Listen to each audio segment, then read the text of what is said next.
तो मणिपुर में ऐसे हालत में इलेक्शन जो डिमांड किया है ना, तो शिवसेना और मणिपुर डेमोक्रेटिक अलायंस के कन्वेनर होने के नाते टोटली कंडेम, ये कांग्रेस को मणिपुर से मिटाने का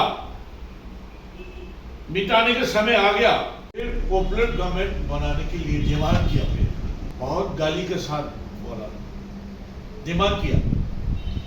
और डिमांड जो है मतलब मणिपुर की जनता की जो डिमांड है, इसलिए कांग्रेस भी करने पड़ गया। नहीं तो कांग्रेस तो इलेक्शन पसंद था। कन्वेनर जब से हम लोग 16-17 से हम लोग के नेशनल डेमोक्रेटिक अलायंस का गवर्नमेंट मणिपुर में जब शुरू हुआ था, तब से 2.5 साल कोरोना कोविड ने ये मणिपुर की जनता की सेवा कंप्लीटली कर नहीं सका, ये गम है। और उसके बाद 2.5 साल होने वाला है अभी। ये दोनों समुदाय के बीच में जो कंफ्लिक्ट जो चल रहा है, ये भी कांग्रेस ने 2005 से वो लोग ने स्टेट की गवर्नमेंट को बिना जानबूझ करके वो लोग ने डायरेक्ट शू एग्रीमेंट किया था। वो भी म्यांमारीज लोग से एग्रीमेंट हुआ था।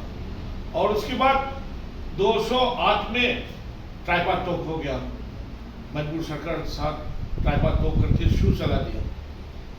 और वो शू होने के बाद हम लोग की पहाड़ इलाका में मोर देन 1000 विलेजेस वो लोग ने डीसी के हाथ में उसको अप्रूव करके रिकॉग्नाइज कर दिया।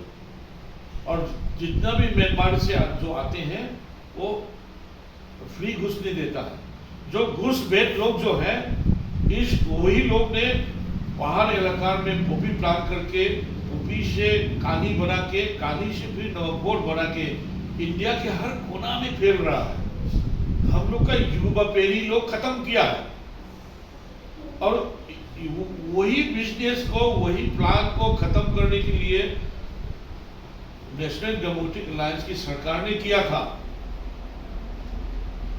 तो वो लोग ने उल्टा हम लोग को ऊपर में इल्जाम लगा के, और 500,000 साल से पहले हम लोग का बुजुर्गों ने जो रखा हुआ है, जितना भी हम लोग का पगड़ू है और ये सब थांगचिंग है, ये सब नाम बदलाव करके वो लोग का जगह बना दिया।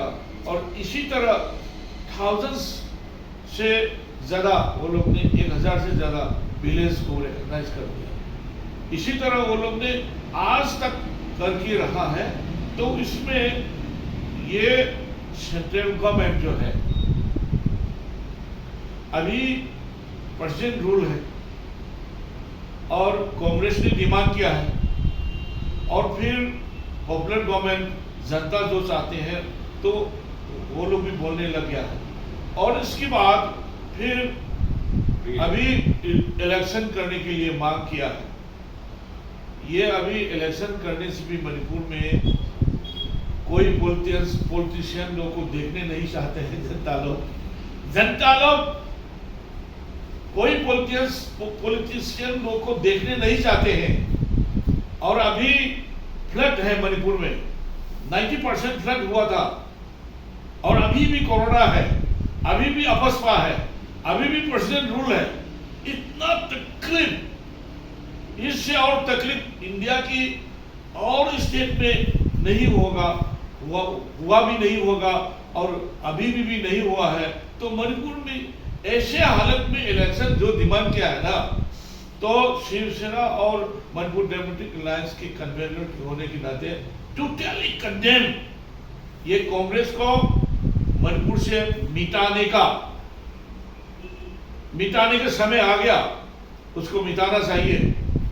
अगर जब तक कांग्रेस रहेगा तब तक हम लोग आज की जो वार है, दो समुदाय की जो वार है, आज तक जो खत्म नहीं हुआ है, वो लोग ने शुरुआत हुआ था। हाँ, वो लोग ने शुरुआत किया है और शुरुआत अभी तक है। तो शिवसेना का मांग है, मणिपुर डेमोक्रेटिक अलायंस की मांग है। अभी मणिपुर की जनता बहुत अभी खाने का नहीं है, पहनने का कपड़ा नहीं है, रहने का घर नहीं है, रास्ता पूरा अभी पूरा जो फ्लड हुआ था इसमें पूरा रास्ता पूरा डैमेज हो गया है ना। और उसके ऊपर में बोथ नेशनल हाईवेज ये 37 और 102 सुपर इंटरनेशनल हाईवे लैंडस्लाइड करके हम लोग तो ट्रेन ट्रैक नहीं है, ट्रेन हेड नहीं है, उसकी ट्रैक नहीं है। हाँ, हम लोग कितना तकलीफ से जी रहा है। इसी समय इसी तरह इलेक्शन की जो मांग करता है ना कांग्रेस पार्टी को, हम लोग ने नेशनल डेमोक्रेटिक अलायंस के एक कन्वेनर होकर के हमने उसको कंडेमनेशन किया है और होना भी नहीं चाहिए।